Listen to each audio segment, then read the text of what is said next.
much as I'd like to talk about Angel Reese and so forth, Pete, with some of those funny videos, she finally, on the 8th game of the year, finally made her first shot because those guys had made over $1 million betting on her missing her first shot. And in the first 7 games, they were right. Well, she finally made her first shot.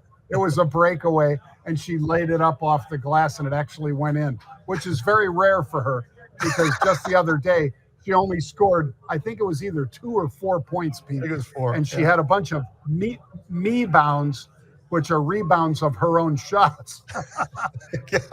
The league refers to those as me bounds. Anyway, let's dive into your sports, Pete, without any more Angel Reese talk. All right, well, she's in the news a lot.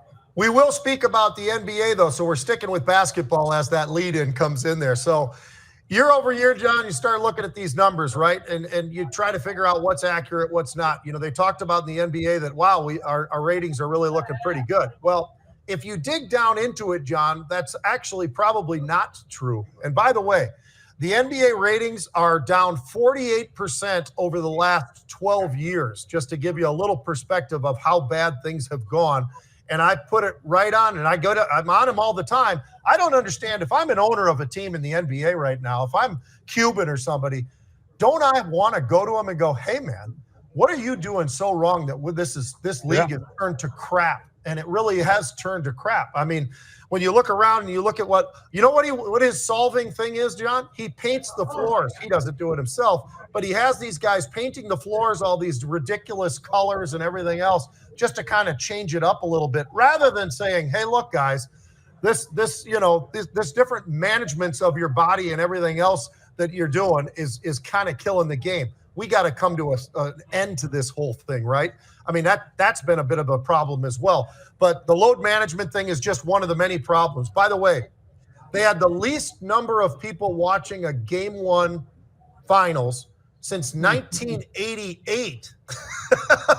So, that says a lot, right, about what's going on and why the NBA is struggling the way they are. Now, they did get this contract, last year or whatever that kicks in this coming year. But you know what? If I'm ESPN, do I want to figure out a way to get the hell out of this contract? Because if these numbers are going to stay what they are, John, it's really getting pretty pathetic for what's going on there. So I'm just curious, where do you stand on this one? By the way, in that Game 1, that did pop a little bit when Tyrese Halliburton actually shot the last shot.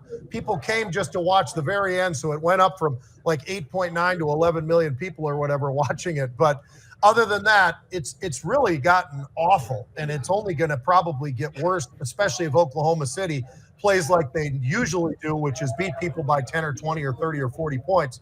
I think it could get ugly if they get to that point. Yeah, sure could. Obviously, the Pacers winning the first game. Then, of course, in OKC, they came back and won the second game. So, it's 1-1. I'm sure that the league would rather that it goes 1-1, 2-1, 2-2, 3-3, and try to build a little confidence in people deciding, it's interesting, even though I don't know who the players are, except for Halliburton. Yeah. But I think there's going to be a real struggle, Pete, and we've talked about it. You talked about it 3 years ago with this load management. If you pay what you have to pay for an NBA ticket and the stars aren't out there, they shouldn't get paid. If they're not hurt, they should not get paid. Right. And if Silver doesn't figure that out, then they'll keep doing this, and people will keep saying, I don't even care, because, they want $800 for a ticket, and I'm not going to even see the guys that I want to see. Forget it. If I'm ESPN, I think I would have a meeting with him right now and start to bring all this up to him and say, hey, look, man, are you ever going to step out of this wussy cake that you are to actually make this actual competition? And these guys actually have to play games as opposed to sitting out whenever the hell they want. I mean, I can't imagine, John, if I lived up in North Dakota, I drive to a Timberwolves game and I get there and the player I wanted to see, maybe it's LeBron James, isn't playing. Am I pretty pissed off? I mean, not only is it a 4 or 5 hour drive from Fargo, But I get there and the guy's not playing. So I'm losing money the whole way. I had played the gas money, number one, because it's a pretty good drive. Then I got to probably stay in a hotel. I got to buy those tickets, even the least expensive tickets. I mean, that's really what we're talking about here. And it's not a very good way to treat your fans, in my opinion. All right. Speaking of treating the fans, how about this? Aaron Rodgers finally decided to sign with the football team in the NFL, not the UFL, the NFL. And it's going to be interesting, John. And I'm curious what you think about this, because we all know Tomlin is a great coach.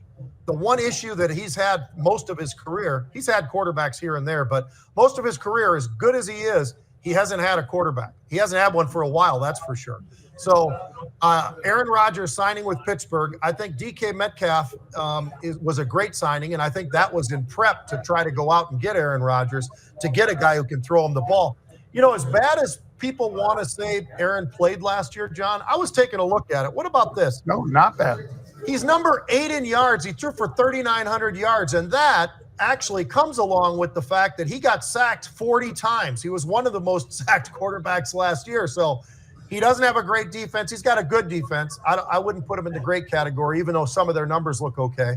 But, you look at that side of it, and then you look at his offensive line and everything else. I think he's going to be in a much different spot. They have a great defense in Pittsburgh. They always do. He's got a big offensive line. He's got some receivers. He's got a boatload of running backs out there, John. So it's kind of setting up for an Aaron Rodgers kind of an offense, I think, better than it did when it was with the Jets. So 63% completion last year, not so bad. I think there's a lot of reasons why this really does make sense. And it doesn't mean these guys are going into the deep into the playoffs, because let's be honest, they are in a tough division. I mean, you've got teams like Buffalo and Baltimore. I mean, it's not like this is going to be a cakewalk by any stretch, but I think it gives Pittsburgh an opportunity to at least challenge some of these teams as we get into this year. How do you think about this, Aaron? Did he make the right decision? Yep, absolutely made the right decision. Some people were saying, well, what about New Orleans? No. DK Metcalf, Pete, makes it a no-brainer for him to go there. Now, if DK got hurt, that would be a big, negative, of course, because we're all counting on him, and they traded their troublesome wide receiver that was hugely talented, but troublesome. They got rid of him. So DK, yeah, that big horse is going to love having Aaron Rodgers deliver him the ball. And by the way, I've been watching your quarterback up in Minnesota, JJ McCarthy, and there's a lot of people around the league that say he looks like a young Aaron Rodgers, Pete, because the tight spiral that he throws and the little space, basically like a mailbox that he can put the ball into that space. He looks really, really good. And he might be the guy that has even better receivers, and the combination of his new O-line with those great receivers. I think J.J. McCarthy's going to be lighting it up. But, yeah, I'm glad Aaron finally signed, and he needs to get in there and get some reps with DK for sure, Pete. Yeah, and I'd say one last thing. I'd say you're right about J.J. McCarthy. I mean, the kid was great. He's from LaGrange, Illinois. He grew up right where I lived for a long time, John. Great player. IMG, great player. College, great player. And now at the professional level, I think, if you look at this kid's resume, John, it's stunning. I mean, he doesn't lose games. He plays at a high level in almost every game he's ever played in. I mean, he's just that kind of a guy. And he does have a lot of an Aaron Rodgers to him, because he's not a big guy. He's not the 6'5", 235-pound guy, like a lot of those NFL quarterbacks.